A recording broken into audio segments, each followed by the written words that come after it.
released an odor that is irresistible to him. My God. And when that heifer comes around, everything is turning. All the men in the house are scared right now. And all the wives are looking around. Want to find out who's the heifer with the scent. It ought to be you. Y'all ain't hearing what I'm saying. You ought to get bad enough, glory to God, to excrete an odor, an aroma, and a scent that keeps your nigga's nose wide open. Y'all ain't, I didn't get no amen out of you. To keep his nose wide open. And if you can't do it, find out who got his nose wide open and study her. And after you learn what she learned, kill her so you can take the position back in your own life. I can't get no help in here. What type of ignorance is this? Let's talk about that. Number one, men are very visual.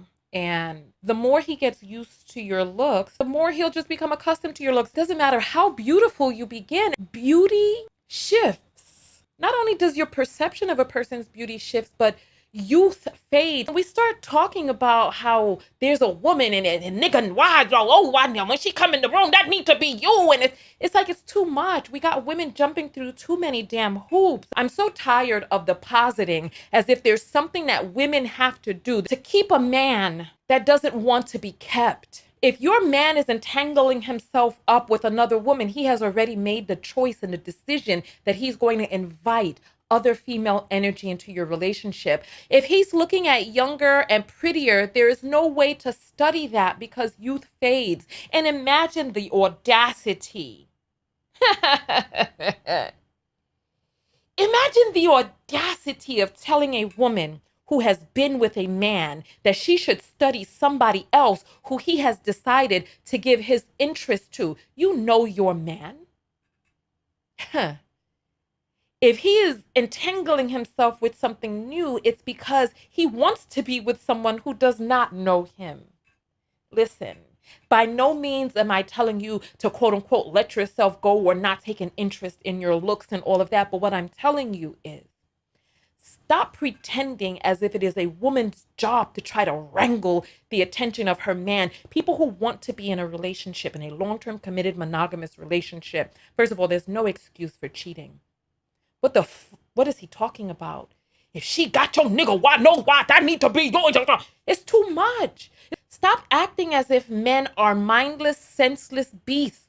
Grown men must govern themselves. If he wants to stay, he'll do the work to make his union last. Relationships take constantly choosing each other. And a lot of these pulpit pimps act like it's the woman's job to wrangle her man's attention when word on the street is men need to do the internal work to make worthwhile women even want to be in relationship with them. When are we going to start talking about the elephant in the room and the fact that 80% of divorces are initiated by women? As much as we keep telling women they can't keep a man, these men are behaving in such a way that women don't want to keep them. As much esteem as women gain from having healthy, functional relationships, why is it that they are constantly throwing these fish back out into the ocean if the getting is so damn good? And I know that there are going to be men who are going to come out here and be like, wow, you single ladies, where's your husband? It's just, this, that, and the other. Wait for it.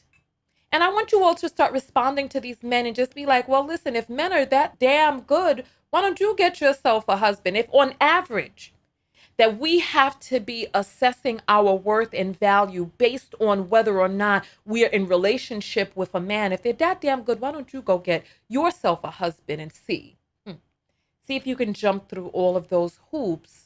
It's like I'm tired of listening to women contracting all of this dis-ease because they're doing all of this work behind the scenes. It's like people don't understand. I life coached for years.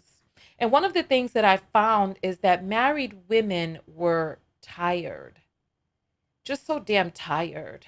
They are doing so much with the kids, with the home, with their husbands, and then they don't even have the time left for themselves. Condition women to accept so much less. And this is part of the reason that millennials are opting out of relationships altogether and the difficulties that millennials are facing in coupling up. And women have seen Generation X and the generation before them. Millennials are between 26 and 41 right now. That's the prime dating age. And yet millennials are having less and less children. Why?